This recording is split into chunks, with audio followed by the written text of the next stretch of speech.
The Sumerian culture, one of my favorite cultures, had that ingenious method of reverse carving images so they could press it into various objects and leave multiple imprints. This one I just thought was interesting because what you see here is actually a symbolic reference of Earth, and the main the symbol of Nibiru, essentially. So here we have the planet Nibiru, which was like the home world of the gods of the Sumerians, the Anunnaki. We have a cross, and its large moon, Kingu, the moon of Nibiru, and then we have Earth, the 7 dots of Earth, the sacred number 7, key.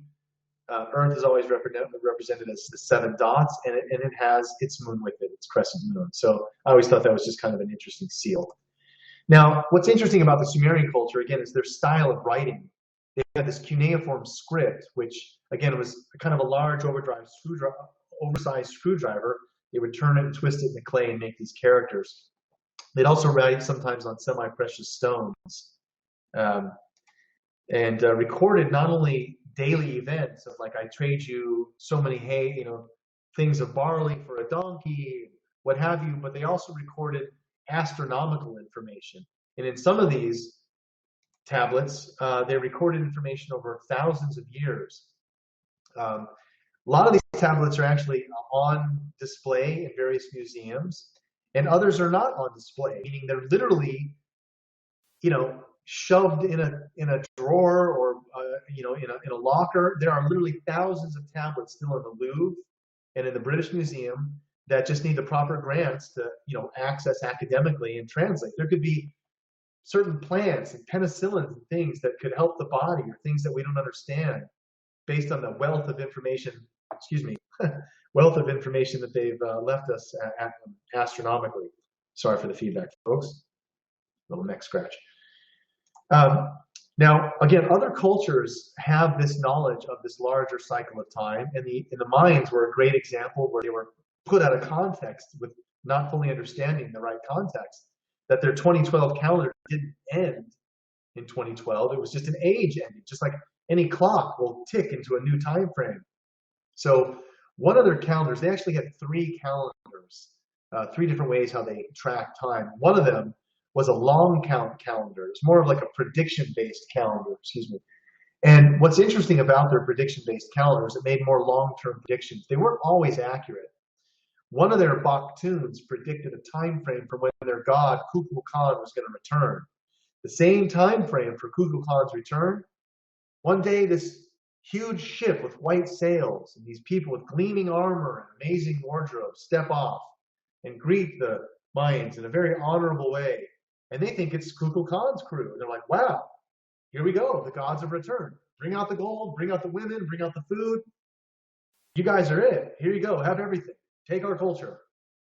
And that's exactly what they did. And they took all of their Mayan codices and left us 4 after burning everything and aggressively converting everybody to Christianity. So unfortunately, what we have is information left from various cultures that tap into this lost higher knowledge from the Golden Age, whether it be Mayan, Aztec, Hindu, Sumerian, African, Australian. They all seem to have been influenced by some lost great culture. Today, as an analogy, we would say there was an Atlantis, some great culture on a continent that sunk. Well, no. In fact, there was a great culture, but it probably was global and influenced all the cultures at that time. And so now all the great ancient cultures that we have today, they all have a piece. They all have the same piece of being influenced by that great race, that great culture that existed in our last golden age, probably, again, 10,000 BC, let's just roughly say 10 to 13,000 years ago, something like that. Okay, so the Mayans, again, in their long count calendar, the way they track time is just very advanced and understood larger cycles of time. How we're just now starting to acknowledge and understand that the precession of the equinox probably isn't caused by a wobble. It's caused by us being in a binary orbit. And this, again, just changes our whole model for understanding how solar system events take place and our spatial awareness of what's going on around us. Here again, we can see another depiction of the winged disc and conveyance of flight. And again, all over Egypt and various places, they used even simple methods to watch as a sundial or track systems of time. Now, a lot of these sites might have been very simple, even to ones that are more complex.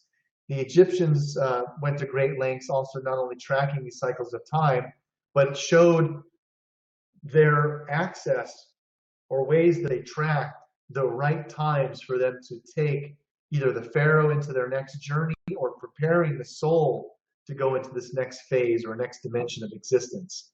And a lot of these things, it's interesting, folks, because the Egyptians have a 900-page book called the Egyptian Book of the Dead.